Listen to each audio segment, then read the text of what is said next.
Oh my god, YouTube, it is time to reveal where the greatest motherfucking shits in history, better than anything you've ever seen before.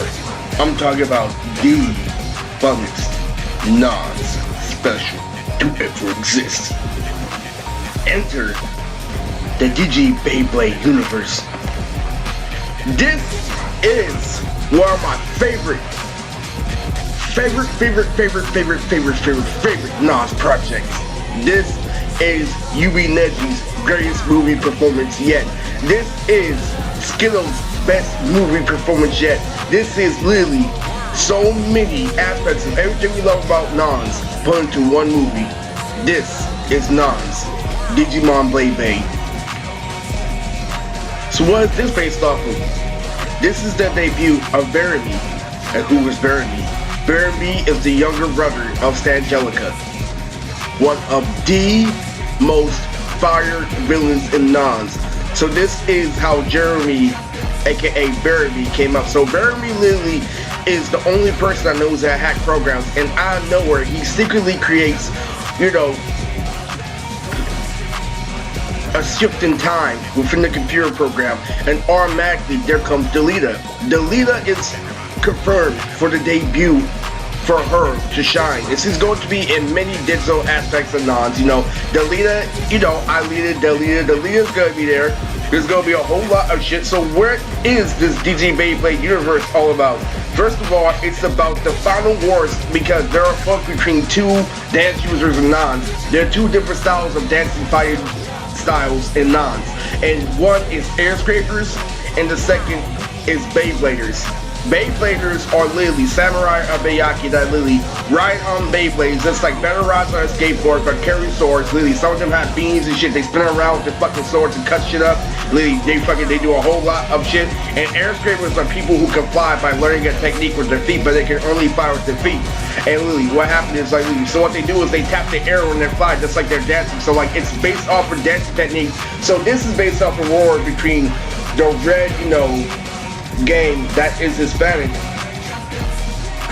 or Latin versus the Sopranos, and the Sopranos are basically the Beybladers, and they come to their final war with a showdown, and all of a sudden they're distracted. And so literally, while this is all going on, Gabaya and Benner are just testing out the new video game, and literally all of a sudden it's a computer game, based off of the old Cartoon Network games. And literally, it was incredible because literally they did not know how to figure it out. And so, oh my god, there's this guy terrorizing the cyber rep. We gotta stop him, better. Damn, if only Murder Hero knew how to hack. It's really out there, because this is the prequel, not the prequel, this is, the second coming. This is literally the sequel to the Baka and Test project, because it starts off with the Baka and Test universe. What happens is literally the Baka and Test project that I'm doing with Sabo is the first version of this, and the DigiBayblade is the complete version of this. That is when the universe starts, and this is the best you're gonna see out of that universe, because literally what's going on is this. So it starts off with the movie where my mom, Lily Ninef, is literally getting arrested by this girl named Nezuko. Nezuko is a girl in my phone, but in Nonz, her name is Fezuko, and her kanji is the Facebook symbol. So she's basically like Nezuko and Officer Jenny, and she comes because my mom was actually in an area where she wasn't supposed to be, and so that's the very first time. So how did we all go into this blank space? It all happened with the Wayside story. The first one, me and Sabo recreated the universe of a blank universe where we literally fill in where miscellaneous games, and it goes from miscellaneous games to Windows on computers. So you see a whole bunch of hovering projection screens everywhere, and you have to hop on top of one, or else you get trapped in the nothingness digital void. If you get trapped in the white when you're supposed to ride on a fucking window, you're done. And this is DigiBayblade. So in the same universe, there's a Sky and Lily. So I is the one who created, the digital universe. He created the Snapchat kanji, he created everything. This is his influence, and it starts off after Fezuko faces off my mom and captures her. They're in the Sky, and the Sky is where they created digital universe. And so literally, you see a blue sky out of nowhere, freaking Officer Jenny Fezuko is flying in the air. Nanette, your time is up. And literally, so literally, she goes in and like literally, after she dominates mom, literally freaking Shaolin, the guy who based off Shaman King in the download script, Shaolin is, he looks like the main character of Shaman King, with, you know, freaking the 6 dots to his head. So this is a very, very, very good non-special, because this is better than Grand Prix, and this is a really, this is where all the meme and aesthetic uses come into play. In Nonz, you can be an aesthetic user like a vaporwave, and you could trap someone in an illusion, but that doesn't really freaking matter when you're up against, you know, stronger opponents. And this is where Yumi Neji shines the most, because he's mostly known for taijutsu, and she's going in, and Yumi Neji will be voiced by one of the good friends I've had since high school named Arma. Arma literally used to have a voice that really was deep, you know, kind of retarded, but at the same time she was super sexy that nobody cared. Underneath her feminine voice was a really deep, masculine voice, like and shit. Like she sounded like a pretty ass girl, but then there was ants under it. It was hella funny. Literally, there's some girls like that, and literally, she was really, really hot. She's going to be the voice of Yumi Neji. So Yumi Neji plays a critical role in this because she has the worst fucking luck trying to top fucking projection screen because she's known for taijutsu and shit. Oh my god. Like, dude, do you ever lift a finger? Literally, people throwing fucking memes and projections at her and shit. Literally, I had enough. Seriously, I felt like a guy specifically so you won't play games. So this is also based off of a really big life story I have to tell you guys. Don't ever listen to the devil where he says, oh, you wanted to discard this for your precious pussy. You know, the devil has always done this to me. So here is the thing. Like, I'm gonna tell you a really good backstory on the bus that inspired the scene with Boomer and Skittles. It really, really did inspire a scene because there was a guy who I talk about in multiple uploads named David, and David is one of my favorite friends in the whole world. He was an 8th grader when I was 7th, and Mr. Pfeiffer used to always make fun of him and shit like that. But you know, David is actually a really good drummer. He plays the drum. And literally, no, Eris, I only listen to Green Day. Green Day, literally, him and fucking David, like, literally, him and Dylan used to, like, fuck around, and Dylan really talked about a lot. Dylan is the one who told me that Sasuke was gonna get his own crew all the way when I was back in 7th grade, and Dylan was really telling me. So me and him, he used to watch me and Peter argue about anime on the bus. He's like, dude, you got to stop. He's like, oh, well, Dylan, why is Naruto still in clone? Well, Andre, if you watch all the way back to Naruto and Sasuke, you see Naruto with the Nine Tails doing Rasengan all by himself. And there was also a really good guy named Thomas that was also there when he was an 8th grader and I was in 7th, who really caught Mr. Pedro off guard. So Thomas was really out there because we were playing foosball and shit, and I was king at fucking foosball. So, but Thomas was whooping my ass. So not my Uncle Tommy, but really, actual Thomas. Thomas went out with a girl named Sarah. And if you go back to season 1, there's a girl named Sarah that Lily went out with Thomas, and Lily, she read a book, like Lily, and she used to always read books during reading. I used to always question, how can she read so much? And she even read a Bible. And Lily, and freaking Thomas used to like Lily make out with her on the bus, and he's like, Eris. He's like, he made a joke one time. He's like, Lily, he's like, you know what they say? The bigger the shoe, the bigger the dick. He's like, Eris, look at the size of your shoe. Thomas was really a freaking fool because I was playing foosball and literally he was whooping my ass. I'm like, man, how are you so good? I've been beating everyone. I've been beating Ben. I've been beating Dylan. I've been beating everyone in foosball. He's like, and Thomas is like, oh, well, do you want Naruto? I'm like, yeah. He's like, it's your Sharingan. I can see them. Oh my fucking god!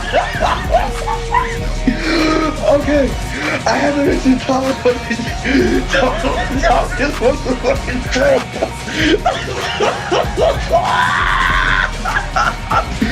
Okay, so anyway, David and Dylan used to always talk about the funniest shit.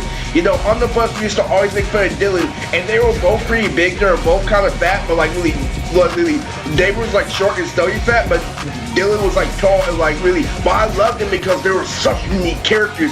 Really, he was so fucking crazy. But really, we used to make fun of Dylan. Every time we used to get on the bus, David used to say, "Dildo."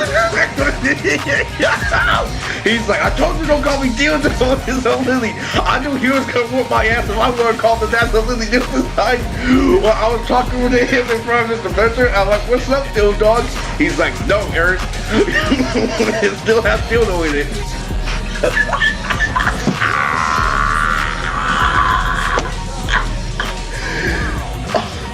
But Dylan was really respectful. He was really funny. Fucking, I told him, hey, you like Yoko? He's like, dude, I love Yoko. Fucking Ocean Avenue was one of the best CDs ever. So like, Dylan was really fucking cool. and this is based off everything. So like literally fucking, this is also based off, you know, a whole lot of other shit that I've done. So like literally, Dylan played the drums. I went over to his house, and literally we were like rehearsing shit, and he said that his name for his band would be Purple Day. So that's pretty good. So like, this inspired a scene between me and Skittles, and I'm going to tell you the negative part before I go into that scene, because I want everybody to know I still feel for nerds. So like literally, when I first got to community college, I met into a girl that I was playing games again. Literally, she flirted with me, she invited me to this forum concert, but then she invited my friend at the same time. And he's like, yeah, she invites a lot of people, but when you get older, you realize that's on purpose, but you have no right to be playing with somebody's emotions like that. Like, even though she didn't know what she was doing, that's why you have to be a leader, not her. That's why you can't let her come to you. That's exactly why you can't let that, because really, we're made to be leaders, and that's one thing about a man. You have to get over this girl shit. You have to get over jealousy. You have to get over this and that. That's all a part of growing up and being a man. But really, creating your own character takes time. It's not something that comes overnight and stuff like that. And I heard David Lily, he was especially, and I heard David had 3 kids, the same with Anthony. Everybody used to make fun, but now we're all the ones who are kids, and they're all still pretending to be something they're not. And so Lily, that was crazy. So like, before then, before I knew about all that, I got into college, and Lily, I went through 4 years of border torture, and all of a sudden I saw Dylan ever since I was separated from him in 7th grade, and I actually got Dylan's number. But because Lily, I started complaining because I wasn't getting pussy, and went right back to my house, and then I broke my fucking phone after just getting Dylan's number, and then the devil's in my head because I'm not getting pussy. I mean, I went through 4 years of torture. I want to still be playing games. I want to be straightforward. Finally, why can't I ever be fucking straightforward? And then I had to make it straightforward over time. And so the devil got in my head. Oh, you just got reunited with your precious friend from 7th grade, and you throw your phone away just because you can't get your precious pussy? And then once you realize that outweighs all that, Lily, you will feel a whole lot better. Trust me. Don't ever listen to that devil. You see how he came at me with a really real angle, but now you guys know the full story about how all those guys clockboxed me, and how this shit could have already been done already, and how the devil was wrong because I gave you so much perspective. But if you didn't know the full story, you really could have got you fooled. The devil is a false monster. He's a student that dropped out, that uses advanced techniques, and he never actually completed school, and that's why he blames it on other people. He's the one, he's the ultimate college dropout. That's who the devil is. And I'm letting you guys know that right now. So this inspired the time from one of my best friends, David, aka Davido. You know, so David was playing the drums. So this scene is inspired by my friend David. So the movie starts off where Skittles Lily helping Boomer rehearse for a song. Yes, Boomer will get in the music later on because Lily, it's Lily required for, like, you know, people, you know, not just in Bayaki C, it's for overtime, because Nonz takes place not just in kind of like a current setting, but that all takes into a universe. That's why there are some rapper users like Reed Racer, you know, Deathgo. There's a whole lot of other like rapper users. Like, rapping is just a form of art in Nonz, and people get inspired by rappers, and like that's the whole thing about Nonz. Like, really, it's kind of have a slice of life element where it comes to powers, but don't ever think of it like that. And I'll go into another way of how slice of life really plays into the new scripting of Nonz, and Lily, I will save that for another video about Lily how I make this series better by watching slice of life anime. So I'm gonna let you know that yeah, also contributed a lot. So it starts off with like Lily, Boomer, I told you, you can't do it yet. You gotta get into it, literally this and that. So like freaking Skittles like really is holding Boomer and stuff like that. So they're really trying to use fucking Pro Tools and shit on the fucking computer and shit, fucking garage band and shit. And Lily's like, Skittles, this is the 8th fucking take. How much more do I have to do? It's like Lily, and so something automatically pops up on their computer screen. It's like, Boomer, this is weird monster on the computer screen. And Lily, he's like, let me check it out, woman. Huh? There's a whole lot of boxes with X's on them. Skittles, that's a virus.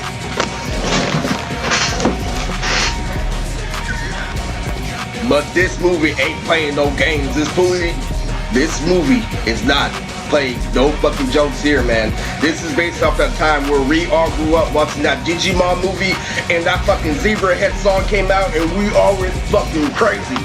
And so literally, that was fucking crazy. This is based off a Digimon movie, so the main villain for this movie is a Digimon virus back in their original Digimon movie. Yes, this is replicating the new aspect of Nonz and the Digimon movie, so this is the DigiBayblade universe. We sell the final score between the two fight styles, and we get to go to our digital universe. So it's something about to hook up with Derby in order to find out, like Lily, a better solution on how we're gonna get out of this mess. So Lily, they send Yumi Neji, you know, Tofu, everybody else, like Lily, literally trying to get into this fucking movie like literally it's crazy as fuck. Second grade is confirmed, and also Zinnia is confirmed. If you don't know who Zinnia is based off Zane from Yu-Gi-Oh! GX and Dragon Ball Z. So Zinnia is a rich guy who owns his own company, who is the best dual user. There are such things as dual users, like projection users, like fucking, you know, Lelouch and shit. Lelouch is one of them, you know, fucking Flexus is another one. Fucking there are people who summon monsters who have like certain skills at hand-to-hand combat, but it's a weak class. Like literally the Gundam class and like the Yu-Gi-Oh! Class are really weak because they're already summoning some Nonz. Like literally they have a lot to do with literally brain heads, like literally coordination. It's the same more hero versus that problem. Literally it's not really preferred in Nonz to be like that. So like literally you put yourself at disadvantage. One, it takes a whole lot of hyper juice to summon stuff like that. So like literally you have to be really strategic. Those are made for like military recruiting. Those are like backups basically. They are really front facing, but in case of emergency they know how to like do certain, you know, tools, you know, fucking crates and shit, you know, it's crazy as fuck. But yeah, so Zinnia is confirmed, and that's really how the DigiBayblade starts. And this really because I was wondering where I'm going to like use. So like let me get this straight. In the DigiBayblade movie, our computer screen is a portal, and like literally, you know how you click on Windows, like literally you fall into one screen and you enter that universe. This is DigiBayblade, literally, and literally these fucking projections are going in and out like fucking film frames, and literally you're trying to catch on to like each and every fucking square. It's really fucking tough. Like literally, this is a really intense fucking movie. Literally fights after fights, aka Scale's going off, literally Gabaya's going off, Betta's going off, Tito's going off, Jume's going off, they're all fucking going off. Kazik and everybody are confirmed in the outside league. So Skittles is obviously confirmed, and that's one of the greatest things. And this is also a part of Make a Wish Foundation. If you want to know why I chose Lily Zebrahead, it's because of, you know, some out of pocket shit that I want to talk about. But it's also because I got this girl named Sydney in wrestling practice, and literally I was listening to this song by Tipsy by T-Pain. If you go look up Tipsy by T-Pain, I was listening to her. We were having our first track meet, our first duel meet, where we all having individual matches, and nobody won on my wrestling team. And this one guy who really kept on working out, kept on drinking, was the only one who came close to winning. And the devil said, you see, at least he tries. You see how you have a positive attitude? No, don't ever put yourself in a situation where literally, it's okay, man, that's like me and Frankie Bentley. Me being like in 6th grade singing R&B, literally one, that's a really twisted fucking concept. Like once you get that, that's a really bad influence for a concept. But it was cool because like literally they knew who I was and I was a good person. But literally fucking, you can't always pull me and Frankie Bentley and get saved by the beat. I had horrible vocals back then, but because I kept on practicing, it was alright.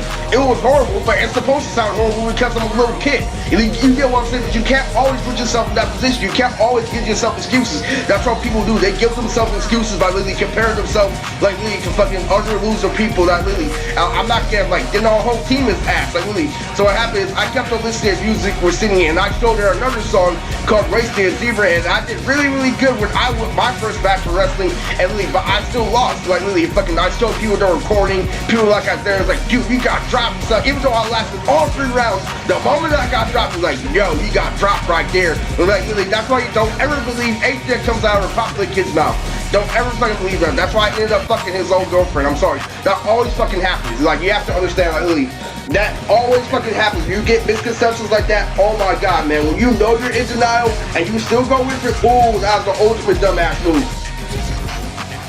I've done that before. I've done that many times, thinking I was a rapper and I was just the guy who watched anime. Oh, let's see you freestyle. Like, literally, you have to understand that you have to get over that shit at least. So, like, literally, this is all about the end. So, Sydney had an older brother named Jason on the wrestling team. So, Louie and all that. So, we already know how I got with Louie now. And, like, literally, how we figured out all this bullshit. But back then, this is why. So, literally, they used to always do this thing like, Eris, stop smoking before practice. Eris, we love you for who you are. Stop trying too hard to fit in. You always gotta get high before practice. You always gotta do this, that, literally, this, that, like, literally, you fucking, it's literally this, that, literally, I'm getting at his sister and shit. And not one time does Jason mention me getting at his sister.